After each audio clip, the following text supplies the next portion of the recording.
Hello students, स्वागत है आप सभी का पवन फिजिक्स क्लासेस में। हम पढ़ रहे हैं class 12th unit first electrostatics, और इलेक्ट्रोस्टैटिक्स का सब पार्ट है इलेक्ट्रिक फील्ड। इलेक्ट्रिक फील्ड में हम पढ़ चुके हैं electric field due to a ring. उसी बेसिस पर आज हम करने वाले numericals. Electric field due to a ring,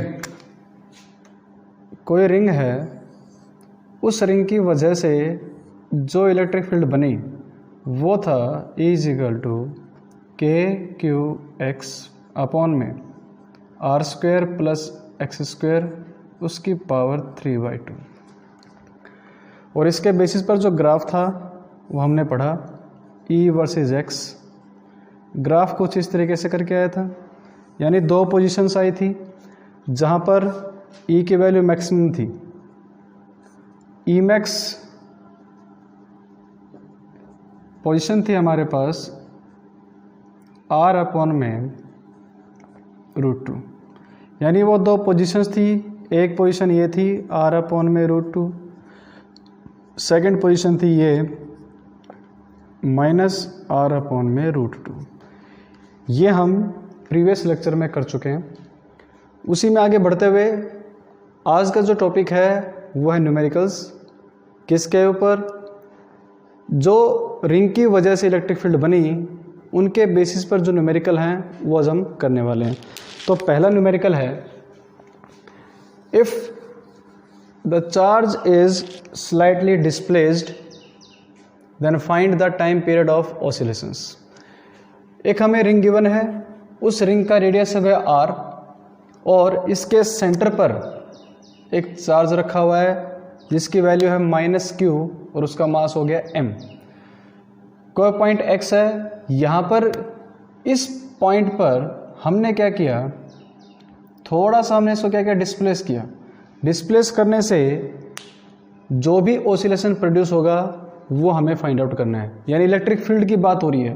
तो यहाँ पर हमें कंसिडर करना पड़ेगा एक टेस्ट चार्ज, छोटा चार्ज, जिससे पता चले कि इलेक्ट्रिक फील्ड की वैल्यू क्या है, उसका मैग्नीट्यूड कितना है।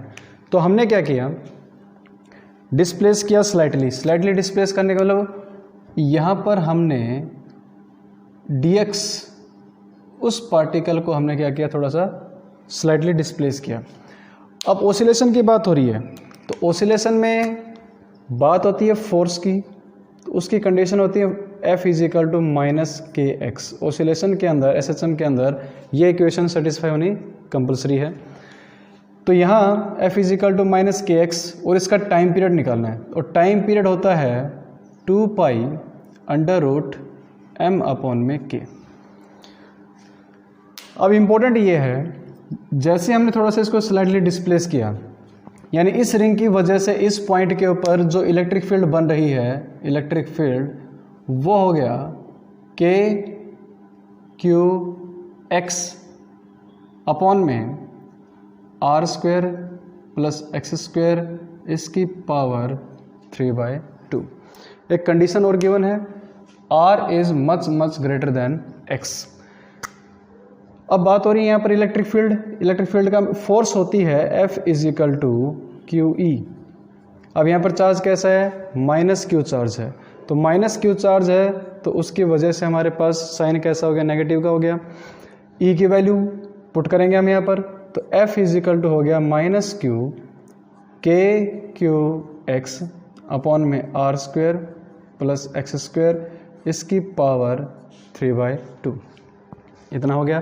कंडीशन क्या थी, R is much greater than x।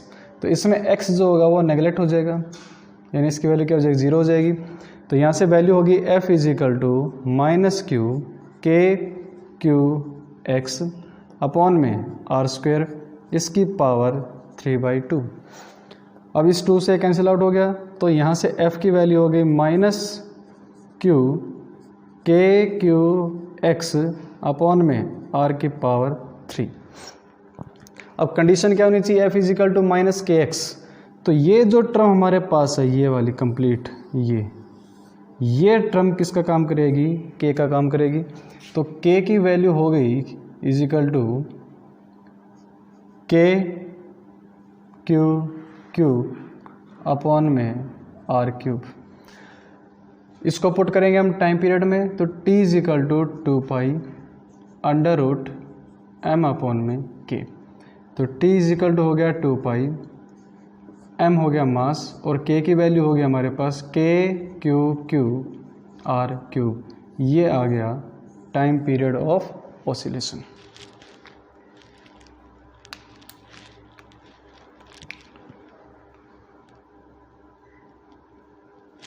Next question है, find out the force on rod due to the ring. यानी एक रिंग है और इसके ऊपर क्या निकालनी है, फोर्स निकालनी है। फोर्स निकालनी है इस रोड के ऊपर। ये रोड हो गई, इसके ऊपर चार्ज हमें गिवन है लैम्डा कूलम पर मीटर। इसकी लेंथ हो गई l, रिंग की जो रेडियस है वो हो गया r, इसके ऊपर चार्ज हो गया q। तो रिंग की वजह से इलेक्ट्रिक फील्ड वो होती है k q x अपॉन में r का स्क्वायर प्लस x का स्क्वायर, इसकी पावर हो गई 3/2। ये हमारे पास होती है इलेक्ट्रिक फील्ड। अब फोर्स निकालनी है, तो फोर्स निकालने के लिए रोड की बात हो रही है, तो हम क्या करते हैं इसमें निकालने के लिए हम x पर जाकर के एक एलिमेंट ले लेंगे और वो एलिमेंट हो जाएगा dx। और फोर्स होती है F is equal to q E. यहाँ पर E की वैल्यू हमें पता है k क्यू x अपॉन में are square plus x square, उसकी पावर होगी 3/2। अब जो Q है यहाँ पर, इस कंप्लीट पर चार्ज Q था, तो इस एलिमेंट के ऊपर जो चार्ज होगा वो हो जाएगा dq। तो यहाँ से अब जो फोर्स क्या थी, कंप्लीट इस रोड की वजह से थी। अब यहाँ पर जो फोर्स होगी वो हो जाएगी df और वो हो जाएगा dq इंटू में e, dq इंटू में e।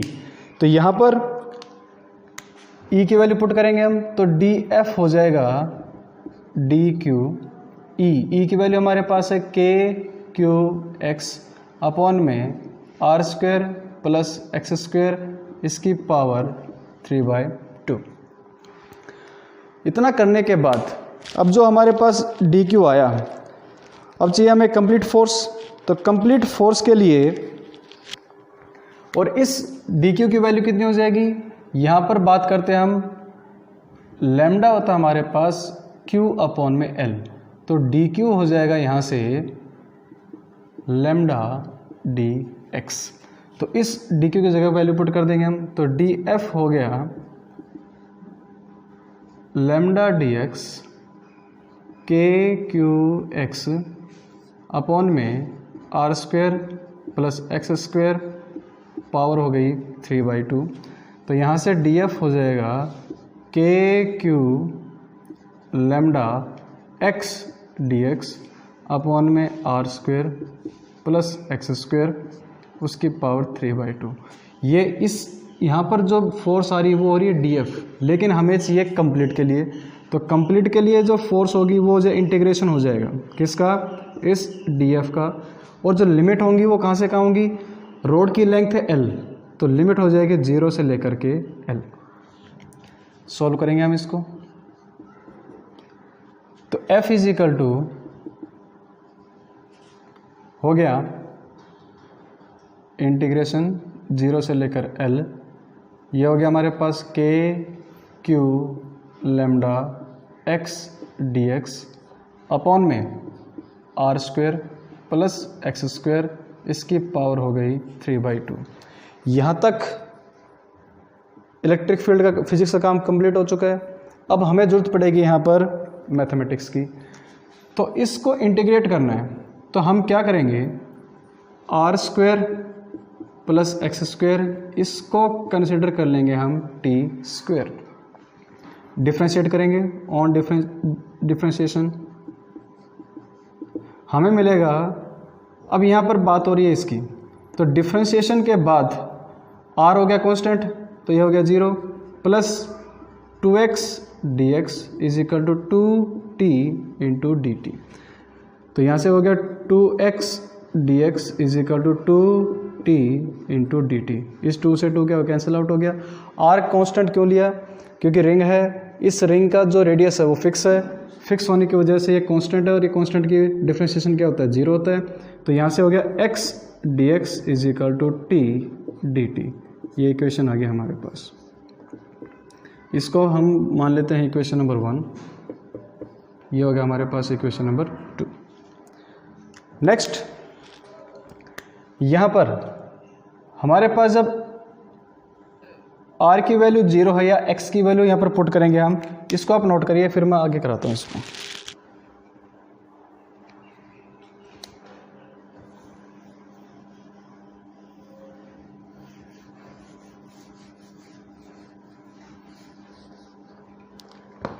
When x is equal to 0, एक हमारे पास टर्म क्या आई थी, r square plus x square is equal to t का स्क्वेयर। अब हमें लिमिट पुट करनी है। एक्स डी एक्स की जगह क्या पुट करेंगे, टी डी टी पुट करेंगे, यानी एक नया वेरिएबल आ गया हमारे पास। पहले क्या था, एक्स डी एक्स की फॉर्म में था, अब ये नया वेरिएबल आएगा जिसको हम लिखेंगे टी डी टी की फॉर्म में। तो इसमें if x is equal to 0, यानी बात हो रही है इस रोड की, लिमिट पुट कर रहे हैं हम, यानी कि जो रोड हमारे पास है इसकी लेंथ कहाँ से कहाँ तक है, कंप्लीट एल है, यानी 0 से लेकर एल। तो x इज इक्वल टू 0, तो r square is equal to क्या हो गया, टी स्क्वायर हो गया, यानी t किसके इक्वल हो गया, r के इक्वल हो गया। यानी जब 0 है, x की वैल्यू 0 है ये वाली, तब उस टाइम पर लिमिट क्या हो जाएगी, r हो जाएगी। If x is equal to l, यानी जब लिमिट क्या है, l है, तो उस केस में are square plus l square is equal to t square. तो यहाँ से t की वैल्यू हो जाएगी under root r square plus l square. हमारे पास लिमिट आ चुकी है, अब पुट करेंगे इक्वेशन नंबर 1 के अंदर। तो f इज इक्वल टू, ये हो जाएगा, लिमिट कहाँ से कहाँ तक है, वो r से लेकर के under root r square plus l square, और अंदर पुट करेंगे वैल्यू हम, तो k q lambda x d x इसकी जगह पुट करेंगे हम टी डी टी। तो ये हो जाएगा टी डी टी। नीचे इसको हम दूसरे कलर से लिखते हैं, यानी ये हो जाएगा हमारे पास टी डी टी, और नीचे हो जाएगा आर स्क्वायर प्लस, इसको हमने क्या पुट किया था, टी पुट किया था, यानी ये हमारे पास किसके इक्वल था, टी स्क्वायर के इक्वल था।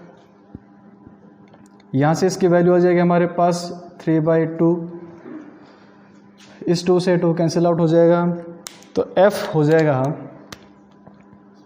f is equal to k q lambda, बाहर आ गया, लिमिट होगी r से लेकर under root r square plus l square t d t upon में टी का क्यूब। इस t से ये क्यूब कैंसिल आउट हो गया, तो f हो जाएगा के क्यू लेमडा, लिमिट हो जाएगी r से लेकर के under root r square plus l square d t upon में t का स्क्वायर। इस स्क्वायर को हम ऊपर लेकर जाएंगे, तो हो जाएगा f is equal to k q lambda, ये हो जाएगा t की power -2 into d t, limit हो गई r से लेकर के under root r square plus l square. Integration करेंगे हम, इंटीग्रेशन का मतलब क्या होता है, पावर के अंदर एक ऐड होना, तो is equal to k q lambda, power में एक ऐड होना, t की पावर -2 + 1, और यही टर्म नीचे आ जाती है -2 + 1, और लिमिट हो गया हमारे पास r से लेकर के under root r square plus l square.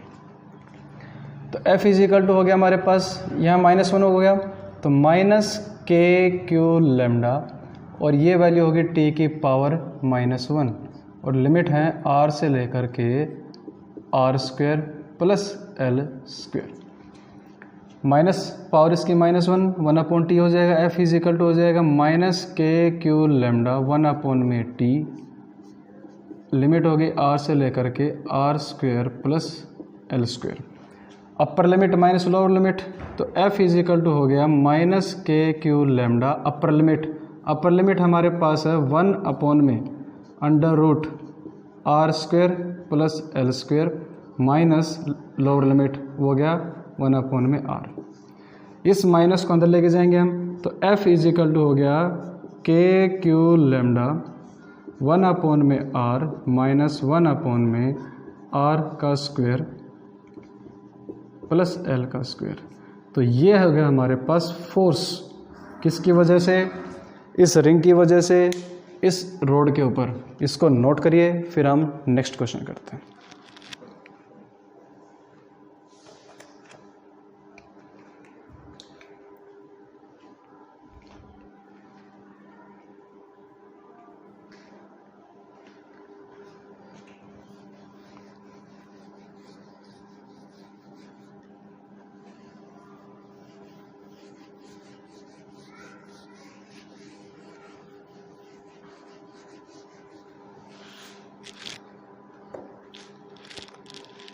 एक लॉजिकल क्वेश्चन करते हैं।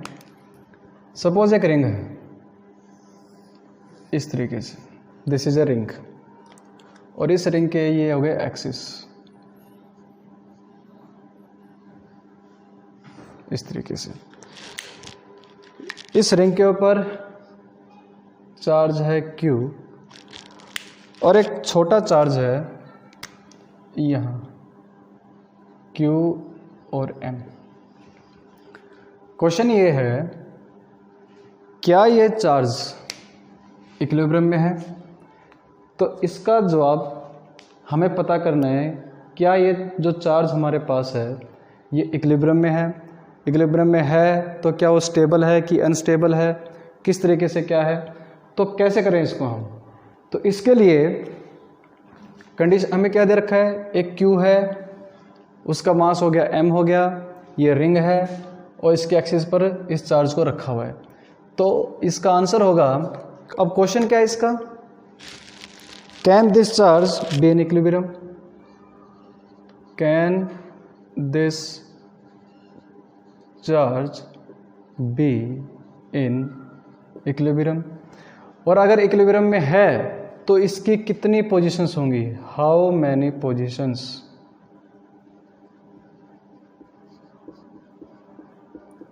अगर ये इक्विलिब्रियम में है तो इसकी कितनी पोजीशंस होंगी? तो देखो जरा, चार्ज हो गया ये, तो इस रिंग ने इसके ऊपर फोर्स लगाई, तो जो फोर्स होगी वो हो जाएगा Q इंटू ई। अब इस चार्ज का मास है तो इसके अंदर वेट लगेगा, वो कहाँ होगा, नीचे की तरफ, वो हो जाएगा mg। यानी ये चार्ज है, यहाँ लग रही है इसके ऊपर इलेक्ट्रिक फोर्स यानी QE, और नीचे की तरफ लग रहा है mg। यानी चार्ज हमारा किसके अंदर हो गया? कंडीशन क्या होगी इसकी, if QE is equal to mg। अगर ये कंडीशन है तो ये होगा हमारे पास इक्विलिब्रियम के अंदर, यानी चार्ज किस में हो गया? चार्ज हो गया इक्विलिब्रियम के अंदर। और चार्ज इक्विलिब्रियम में हो गया तो क्या ये स्टेबल है? अगर ये स्टेबल है तो इसकी कितनी पोजीशंस होंगी? तो इसको समझने के लिए हमें ज़रूरत पड़ेगी ग्राफ की, और ग्राफ हम पढ़ चुके हैं। ग्राफ में हमने पढ़ा था E वर्सेस X। ग्राफ कुछ इस तरीके से बना था,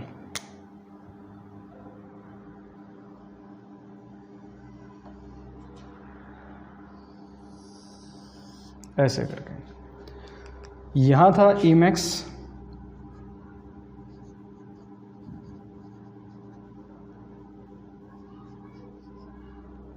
ये वैल्यू थी R/√2। ये हमारे पास Emax आया था, ये था -R/√2। इस ग्राफ से अगर मैं इसकी दो पोजीशंस लेता हूँ, सपोज हमने क्या किया, दो पोजीशन ले ली, एक हो गया x1 और दूसरा x2। यानी कि सपोज हमने क्या कहा, एक पोजीशन तो ये होगी इसकी x1 और एक पोजीशन हमने यहाँ मान ली वो हो गया x2। अब पोजीशन हमेशा 2 बनेगी, यानी बात हुई थी अगर ये इक्विलिब्रियम में है तो कितनी पोजीशन होंगी, 2 होंगी। यानी ये हमारा ग्राफ कैसा है, सिमेट्रिक है। तो सिमेट्रिकली इस पॉइंट के ऊपर जो इलेक्ट्रिक फील्ड है, यानी हर एक इलेक्ट्रिक फील्ड के लिए इसमें कितनी पोजीशन हो गई, 2 पोजीशन हो गई, एक होगी x1 और एक हो गई x2। अब इसमें एक छोटा क्वेश्चन और ऐड करते हैं हम। यानी इंपॉर्टेंट से क्या था, क्या ये चार्ज इक्विलिब्रियम में है, तो आंसर है यस। इस कंडीशन की वजह से क्या हो जाएगा, इक्विलिब्रियम में हो जाएगा। और साथ में क्या था, कितनी पोजीशंस हैं, तो पोजीशन कितनी होगी इसके अंदर, 2 पोजीशंस हो गई, x1 और x2। अब बोला ये गया है अगर इसको थोड़ा डिस्प्लेस कर दें हम, यानी x को डिस्प्लेस कर दें राइट की तरफ और x2 को डिस्प्लेस कर दें राइट की तरफ, तो उससे क्या होगा। यानी अगर इस x को मैं थोड़ा डिस्प्लेस कर रहा हूँ इधर इस डायरेक्शन में, यानी यह पोजीशन हो गई ये, तो ये पोजीशन हो गई, तो इसके लिए इलेक्ट्रिक फील्ड हो गई ये। तो अब इस केस में क्या हुआ, जैसे ही हमने इसको x1 को डिस्प्लेस किया, यानी इस x1 इसको हमने ऊपर की तरफ क्या किया, डिस्प्लेस किया। डिस्प्लेस करने से क्या हो गया, e बढ़ गया, यानी x1 को हमने डिस्प्लेस किया, e हमारा इंक्रीज हो गया, e इंक्रीज हो गया, बट mg तो सेम रहा, mg क्या रहा, सेम। तो इस केस में क्या होगा, ये चार्ज हमारे पास अनस्टेबल हो जाएगा। तो चार्ज क्या हो जाएगा, unstable, charge will become unstable. इस x2 को अगर हमने क्या किया, स्लाइटली डिस्प्लेस किया, जैसे हमने इसको डिस्प्लेस किया तो E इस केस में क्या हो जाएगा, इस x2 को हमने थोड़ा और डिस्प्लेस किया, इधर इस डायरेक्शन में डिस्प्लेस कर दिया, यानी किसको, और ऊपर की तरफ डिस्प्लेस कर दिया। तो डिस्प्लेस कर दिया तो अब इस केस में E क्या हो गया, डिक्रीज हो गया, यानी E हो गया डिक्रीज। डिक्रीज होने से क्या हुआ, mg तो सेम रहा, mg रहा सेम, यानी कि इलेक्ट्रिक फील्ड कमज़ोर हो गया, mg रहा सेम, यानी कि जो चार्ज हमारे पास है ये किस में हो जाएगा, अब ये स्टेबल हो जाएगा। चार्ज कैसा हो जाएगा, स्टेबल। ग्राफ से समझ में आ रही बात, इलेक्ट्रिक फील्ड क्या कम हो गया, यानी जैसे इसको दूर बढ़ा रहे हैं हम, इलेक्ट्रिक फील्ड कम हो रही है, इलेक्ट्रिक फील्ड कम हो रही है, mg कहाँ लग रहा है, नीचे की तरफ लग रहा है, वो चार्ज वापस आएगा, वापस आने से क्या हो गया, वो चार्ज हमारा क्या हो गया, स्टेबल हो गया। और इस केस में x1 के केस में चार्ज हमारा क्या था, अनस्टेबल था। इसको नोट करिए, फिर हम आगे टॉपिक करते हैं।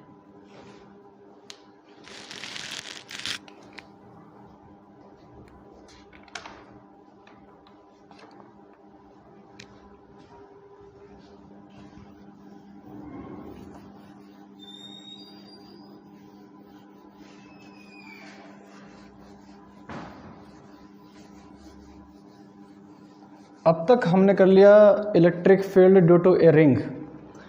अब हम निकालेंगे electric field due to a half ring. Find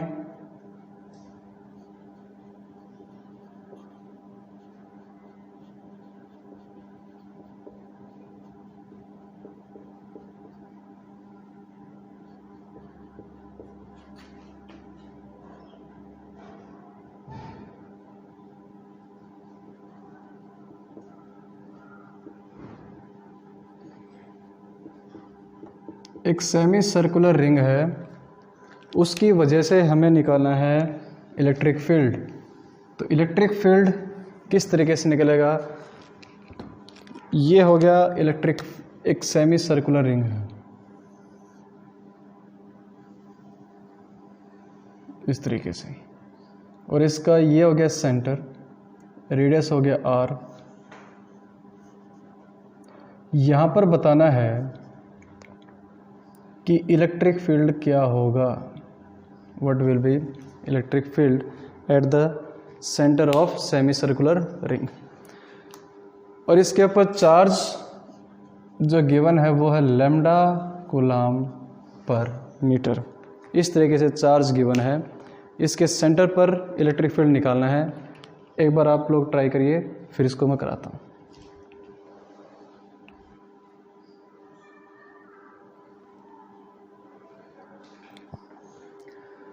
जब भी इस टाइप के क्वेश्चन होते हैं तो हम करते क्या हैं, हम करते हैं एक थीटा पर जा कर के हम एक एलिमेंट लेते हैं डी थीटा का, ये हो गया डी थीटा। रेडियस कितना हो गया इसका आर है। तो इस तरीके से हमारे पास एक आर्क बन गई इस तरीके से, ये है डी थीटा, ये रेडियस आर, ये भी आर, ये हो गया आर्क। तो इस कंप्लीट के ऊपर चार्ज सपोज कितना है, Q गिवन है। तो Q होता है लैम्डा होता है Q अपॉन में L, इस तरीके से Q अपॉन में L होता है। लेकिन ये Q तो पूरा इस रिंग के ऊपर डिस्ट्रीब्यूटेड है। अगर हम इस एलिमेंट की बात करें यहाँ पर तो यहाँ पर चार्ज क्या होगा, वो हो जाएगा dq हो जाएगा, छोटा चार्ज हो जाएगा। तो यहाँ से लैम्डा हो जाएगा dq अपॉन में dx, और यहाँ पर dx की वैल्यू यानी dq हो गया हमारे पास लैम्डा dx, और इस dx की वैल्यू आर्क क्या होता है, एंगल होता है theta is equal to arc upon में रेडियस। तो थीटा तो हमारे पास क्या डी थीटा है, आर्क कितना है dx है, और ये हो गया रेडियस। तो यहाँ से dx की वैल्यू हो जाएगी आर डी थीटा। तो इसको हम यहाँ वैल्यू पुट कर सकते हैं। तो dq हो जाएगा लैम्डा आर डी थीटा।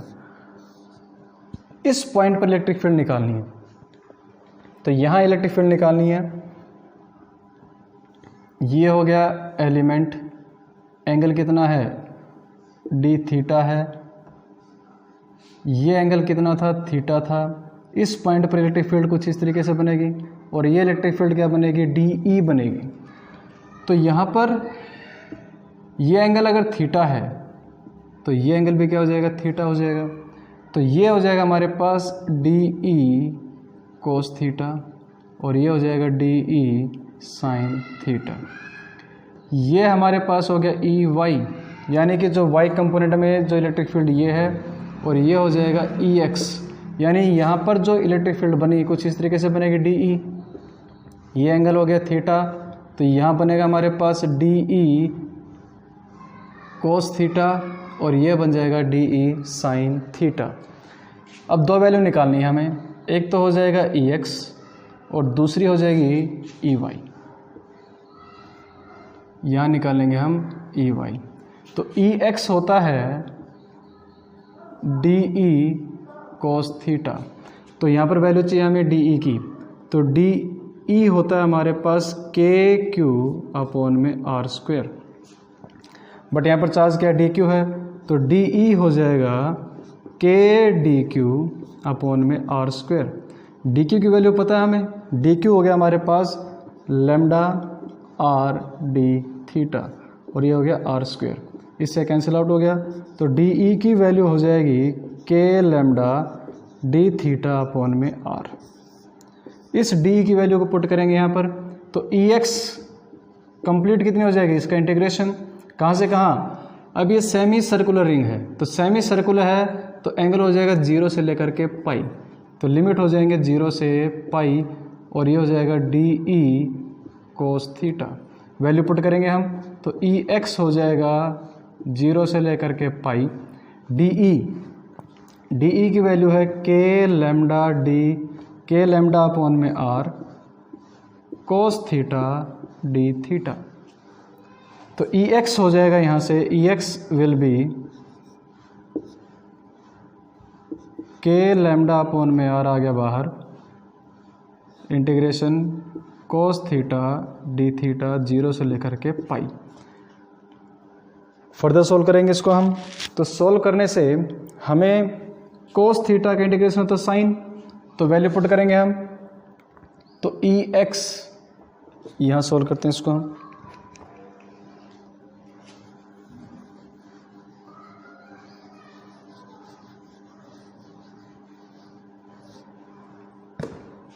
ई एक्स हो जाएगा के लैम्डा अपॉन में आर, कोस का होता है साइन, लिमिट हो गई 0 से लेकर के पाई, तो ई एक्स की वैल्यू हो जाएगी के लैम्डा अपॉन में R sine pi, upper limit minus lower limit, तो ई एक्स हो जाएगा के लैम्डा अपॉन में आर साइन पाई 0 साइन 0 0, तो ई एक्स की वैल्यू हो जाएगी यहाँ से 0। अब निकालना है ई वाई में इंटीग्रेशन लिमिट कहाँ से कहाँ 0 से पाई तक। वैल्यू थी हमारे पास D E sine theta, D E की वैल्यू पता है हमें, तो E Y is equal to हो जाएगा इंटीग्रेशन 0 से लेकर के पाई। डी ई की वैल्यू हमारे पास थी के लैम्डा अपॉन में R sine theta D theta, तो ई वाई हो जाएगा 0 से लेकर के पाई।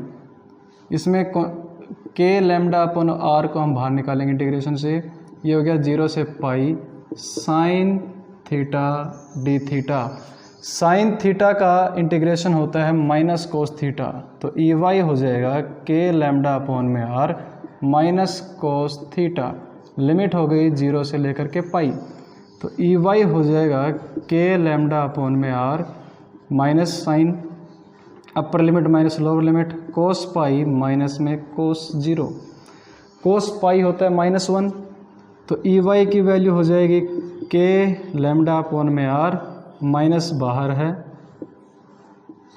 ये वैल्यू हो गई -1, ये वैल्यू हो गई -1, तो ये हमारे पास वैल्यू हो गई 2 के लैम्डा अपॉन में आर। यानी इस सेमी सर्कुलर रिंग की वजह से इलेक्ट्रिक फील्ड कितनी आ गई 2 के लैम्डा अपॉन में आर, और यही हमारे पास हो जाएगी ई नेट। ई एक्स तो कैंसिल आउट हो गए, ई एक्स कैंसिल आउट क्यों हुए? अब यहाँ एंगल लिया हमने, यहाँ लेते तो ई एक्स बनता यहाँ, तो ये वाली और ये वाली क्या करते हैं कैंसिल आउट करती हैं, और जो ई वाई है वो क्या होती है एडअप हो जाती है। इसी वजह से ई नेट जो होगा हमारे पास वो जो है 2 के लैम्डा अपॉन में आर। इसको नोट करिए, फिर आगे हम और करते हैं।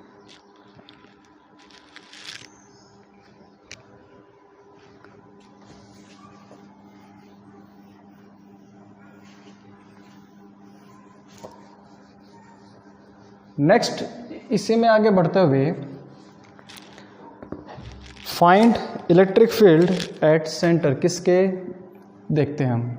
फाइंड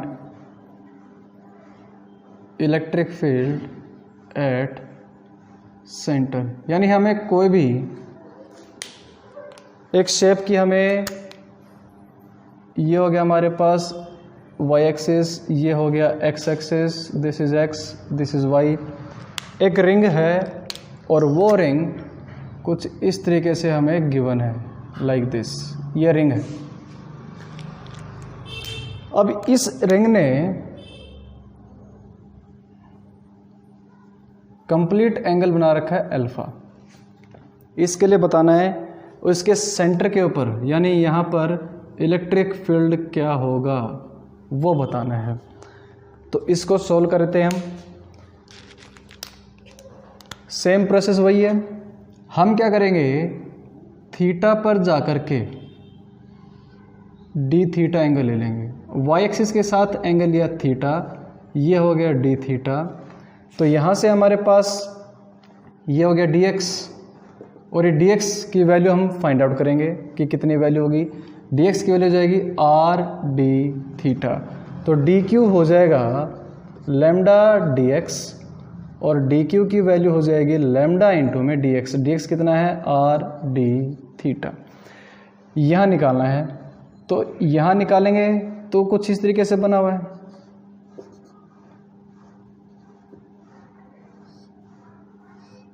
ये हो गया डी थीटा। ये यहाँ पर इलेक्ट्रिक फील्ड बनी, कौन सी बनी वो डी ई बनी। अगर ये एंगल थीटा है तो ये एंगल भी क्या होगा थीटा हो जाएगा।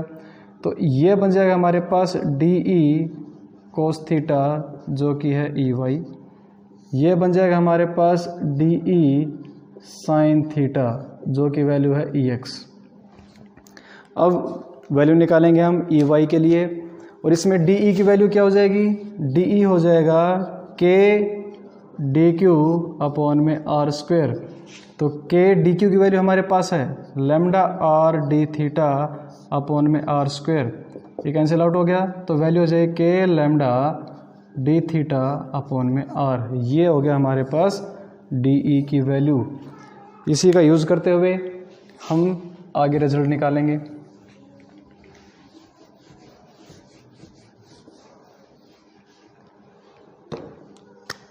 EY हो जाएगा इंटीग्रेशन कहाँ से कहाँ, अब एंगल की बात हो रही है। ये रिंग इस तरीके से है, कंप्लीट एंगल हो गया अल्फ़ा, यानी कि आधा एंगल इधर आधा इधर, तो ये एंगल हो जाएगा α/2। तो एंगल हो गया हमारे पास -α/2 से लेकर के α/2, यानी कि कंप्लीट कितना था, अल्फ़ा था, तो लिमिट हो गया हमारे पास -α/2 से लेकर के α/2 तक। और ये वैल्यू हो जाएगी EY की वैल्यू कितनी है हमारे पास, वो है DE cos theta. Value put करेंगे हम तो EY हो जाएगा, लिमिट हो जाएंगी -α/2 से लेकर के α/2। DE की वैल्यू है k लैम्डा अपॉन में r cos theta d theta. EY की वैल्यू हो जाएगी यहाँ से k लैम्डा अपॉन में r आ गया बाहर, लिमिट हो गई -α/2 से लेकर के α/2, और साथ में है cos theta d theta. cos theta का इंटीग्रेशन होता है sin थीटा, तो EY हो जाएगा यहाँ से k लैम्डा अपॉन में r sin थीटा, लिमिट हो गई -α/2 से लेकर के α/2। तो EY हो गया k लैम्डा अपॉन में r sin α/2 minus of sin -α/2। तो EY हो जाएगा यहाँ से k लैम्डा अपॉन में r sin α/2 plus sin α/2। Sine minus theta होता है माइनस, तो माइनस बाहर है, ये हो गया प्लस, तो यहाँ पर हो गया हमारे पास sin α/2। तो EY की वैल्यू हो जाएगी 2k लैम्डा अपॉन में r sin α/2, और यही हमारे पास होगा E नेट। कितना हो जाएगा 2k लैम्डा अपॉन में r sin α/2। इसमें जो ये हमारे पास टर्म है EX की, अगेन ये क्या हो जाएगा, कैंसिल आउट हो जाएगी, जैसे हमने लास्ट केस में पढ़ा था। यानी अभी ये लिया था, ये लेंगे तो EX इधर हो जाएगा, अभी इधर एंगल लिया है तो EX यहाँ बन रहा है, तो ये दोनों कैंसिल आउट हो जाएंगे। जो नीचे की तरफ हमारे पास हैं वो एडअप हो जाएंगे, उसी वजह से हमारे पास E नेट हो जाएगा 2k लैम्डा अपॉन में r sin α/2। अब इसका बहुत इंपॉर्टेंट यूज़ है। अभी तक रिंग हमने क्या पढ़ा था, सेमी थी। सेमी के अंदर एंगल कितना होता है 180, तो पुट करेंगे यहाँ पर। तो E नेट यहाँ से किसके लिए करें हम, सेमी सर्कुलर के लिए करें, सेमी सर्कुलर। उसमें अल्फ़ा कितना हो गया 180, सेमी के अंदर एंगल कितना हो गया 180, पुट करेंगे यहाँ पर हम। तो E नेट कितना हो जाएगा, E नेट हो जाएगा यहाँ से 2k लैम्डा अपॉन में r sin 180 अपॉन में 2, और ये कितना हो गया 90 हो गया, sin 90 होता है 1, तो E नेट आ गया 2k लैम्डा अपॉन में r, यानी यही हमने इससे पहले पढ़ा था। उसकी वैल्यू कितनी आई थी 2k लैम्डा अपॉन में r आई थी, किसके लिए था, सेमी के लिए था। अगर ये हमारे पास क्वार्टर हो, क्वार्टर में अल्फ़ा कितना हो जाएगा 90 डिग्री हो जाएगा, तो 90 हो जाएगा, तो इसका हाफ 45, तो साइन 45 1/√2, तो E नेट यहाँ से हो जाएगा 2k लैम्डा अपॉन में r इंटू में 1/√2, ये कैंसिल आउट हो गया, तो ये वैल्यू हो जाएगी √2k लैम्डा अपॉन में r। अगर कंप्लीट हमारे पास रिंग हो तो उसमें क्या हो जाएगा, एंगल कितना हो जाएगा, अल्फ़ा इज इक्वल टू 360 हो जाएगा। तो कंप्लीट के लिए क्या हो जाएगा उस केस में, E नेट हो जाएगा 2k लैम्डा अपॉन में r साइन 180। 180 कितना होता है 0, तो E नेट कितना हो जाएगा, वो हो जाएगा 0। किसके लिए, अगर हमारे पास एक सर्कुलर क्या दे रखी हो, रिंग दे रखी हो, वहाँ पर सेंटर पे अगर हम क्या निकाल रहे हैं, इलेक्ट्रिक फील्ड निकाले, तो वहाँ पर वैल्यू क्या हो जाएगी 0 हो जाएगी। ये कहाँ निकाल रहे हैं हम, सारे के सारे सेंटर के ऊपर निकाल रहे हैं। आई होप आप सबके कंसेप्ट समझ में आ गए होंगे। कल हम करेंगे electric field due to disc, इसको अच्छे से नोट करिए, इनको घर पे सॉल्व करिए और हम नेक्स्ट लेक्चर में करते हैं। Thank you.